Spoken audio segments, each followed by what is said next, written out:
अवघ्या महाराष्ट्राचं दैवत, सह्याद्रीच्या कड्या खांद्यावर खेळलेला शिवबा, बघता बघता शिवराय आणि नंतर छत्रपती शिवाजी महाराज. शिवशाहीर बाबासाहेब पुरंदरे यांनी त्यांचं वर्णन छत्रपती ही पदवी घेताना असं केलं होतं की इदम न मम, ह्या भावनेने त्यांनी हे छत्रपती पद ग्रहण केलं. हिंदवी स्वराज्य स्थापनेसाठी जे कोणी योग्य व्यक्ती, ज्या कोणी योग्य व्यक्ती आहेत त्या सर्वांना बरोबर घेऊन कोणताही भेदभाव न बाळगता दूरदृष्टी ठेवून राज्यकर्ता झालेला हा द्रष्टा, राजयोगी, जाणता राजा. शार्लट मराठी शाळा सादर करत आहे जाणता राजा.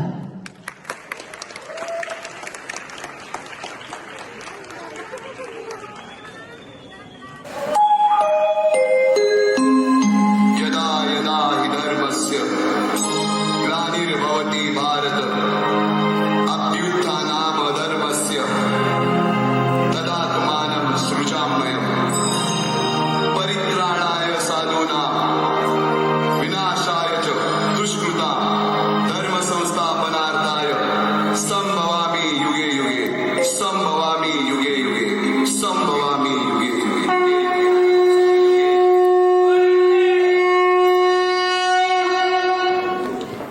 जेव्हा जेव्हा धर्मावर ग्लानी येईल, जेव्हा जेव्हा अधर्म वाढेल, तेव्हा तेव्हा सज्जनांच्या रक्षणासाठी, दुष्टांचा संहार करण्यासाठी, धर्माची स्थापना करण्यासाठी मी युगानुयुगे जन्म घेतला.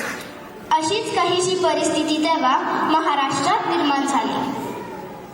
महाराष्ट्र सुखाने नांदत असताना एका दुष्ट गालयनाची वक्र नजर महाराष्ट्रावर पडली. महाराष्ट्र परकीयांच्या आक्रमणाखाली भरडला जात होता. अपहरण, अपमान, अन्याय थांबत नव्हता. सरते शेवटी देवाने गाण्याने ऐकलेच. हाच अंधकार दूर करण्यासाठी एका युगपुरुषाने जन्म घेतला. शालिवाहन शके 1551 फाल्गुन वद्य तृतीयेला सायंकाळी छत्रपती शिवरायांचा शिवनेरीवर जन्म झाला.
कधीच साम्राज्य उभे करू शकत नाही. त्यासाठी कष्टकर्त्या माणसे निष्ठवान नावे कदवावे लागतात. शिवरायांनी असेच वागणी त्या वेळापासूनच प्रकारास सुरुवात केली. तानाजी मालुसरे, सूर्याजी मालुसरे, येसाजी कंक, सूर्याजी काकडे आणि बाजी जेते या अशा अनेक सवंगड्यांसोबत शिवरायांनी शपथ घेतली स्वराज्याच्या कांतनेची.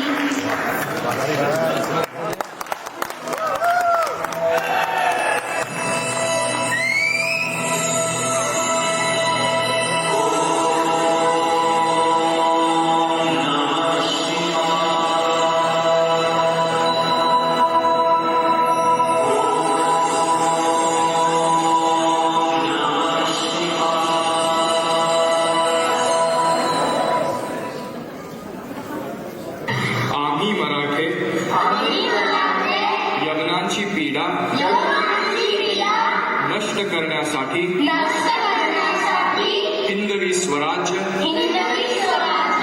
स्थापन करीत आहोत. राष्ट्रभावनेने संघटन करून देशावरील परकीयांचे आक्रमण नष्ट करीत आहोत. स्वकीय व परकीय शत्रूंचे उच्चाटन करण्यासाठी स्वराज्य स्थापन करीत आहोत. या तू आम्हास यश द्यावे, हे राज्य व्हावे, ही तर श्रींची इच्छा.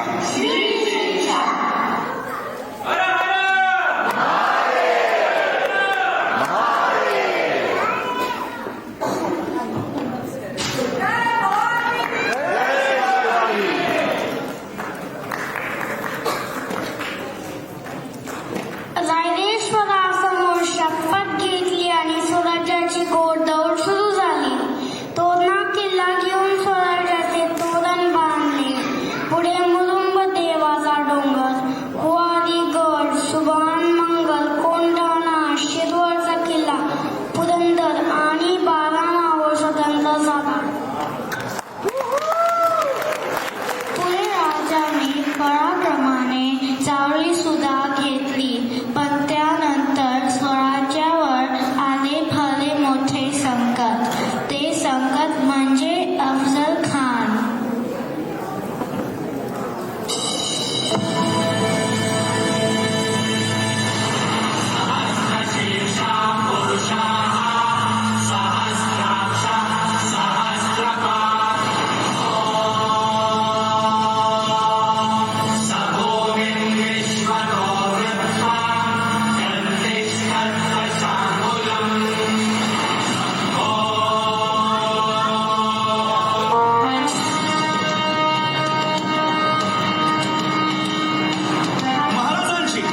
शिवाजी महाराजांची कीर्ती बेफाम होती.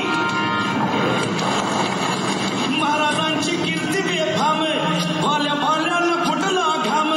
याला कोण घालील यस्सेने, दरबारी कुस्ती बेगम. बडी बेगम म्हणजे अली आदिल शहाची आई बर का. नजर येत तिच्या अंगार, दरबार झाला गपगार. कोणी घेईना पुढाकार, साऱ्यांनीच मानली हार. इतक्यात अचानक एक सरदार उठला, बोलला, हम लढेंगे शिवाजी को. आणि त्यानं विडा उचलला. नवतेचं अफजल खाने, या नवतेचं अफजल खाने, जिता जागता जन्मू सहिताने. कारण बोलला छाती ठोकून, शिवबाला टाकतो चिरडून.